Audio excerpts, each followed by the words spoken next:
Why do I say that? Because we know, of course, there is that judicial process. It is true that Rigathi Gachagua was impeached, though he was not impeached legally, actually, because of course, you know, it's basic that you cannot condemn somebody unheard. And Rigathi Gachagua was not heard in the Senate where I sit, because of course he fell ill.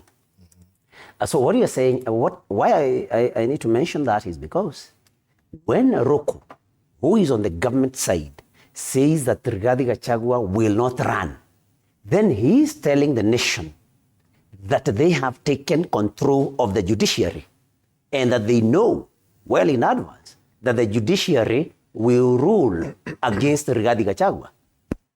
So this thing that Rigathi Gachagua will not run is something that actually needs to make our judiciary wake up, because what Ruku and company are telling the nation is that we do not have an independent judiciary. It has been captured by the Kenya Kwanza government. And so maybe before I get to that. I want to interject just a little bit. Okay. Just to remind Senator Nyutu that after the impeachment process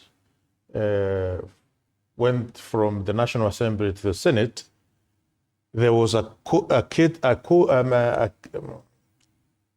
case which validated that the National Assembly and the Senate met all the legal provision, all the constitutional provision, that Rigathi Gachagua was impeached according to the Constitution of the Republic of Kenya. So I don't know which is this other judiciary Senator Nyutu is talking about. Because judiciary went through the processes, and judiciary took all its time to determine the questions which were, the legal questions which were put in front of the court by very senior state councils led by Paul Moite. And the verdict was clear. So judiciary is clear. Judiciary gave a verdict. And it was not interfered by anybody. We have a very independent judiciary in the Republic of Kenya. We'll be coming Thank to you. the That was an topic of interjection. And then I want to remind Honorable Ruku. Yes. Because he seems to have forgotten that when the judicial process, we have what we call appeal.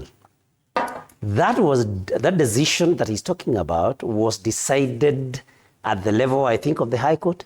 We still have two other levels. This matter has not been decided. It was not decided in the Court of Appeal, and we also have the Supreme Court. Surely, Honorable Ruku should know that the decision, the only final decision in the legal process is that of the Supreme Court and not any other court. So, Honorable Ruku, please just know that was the High Court, and this is something that is subject to appeal at the Court of Appeal and the Supreme Court. And so we have not exhausted the avenues in the judiciary. But to answer your question, Maringa, what new we have to offer in this particular coalition? One is a coalition that will respect the rights of Kenyans and respect Kenyans. A coalition that will not call Kenyans stupid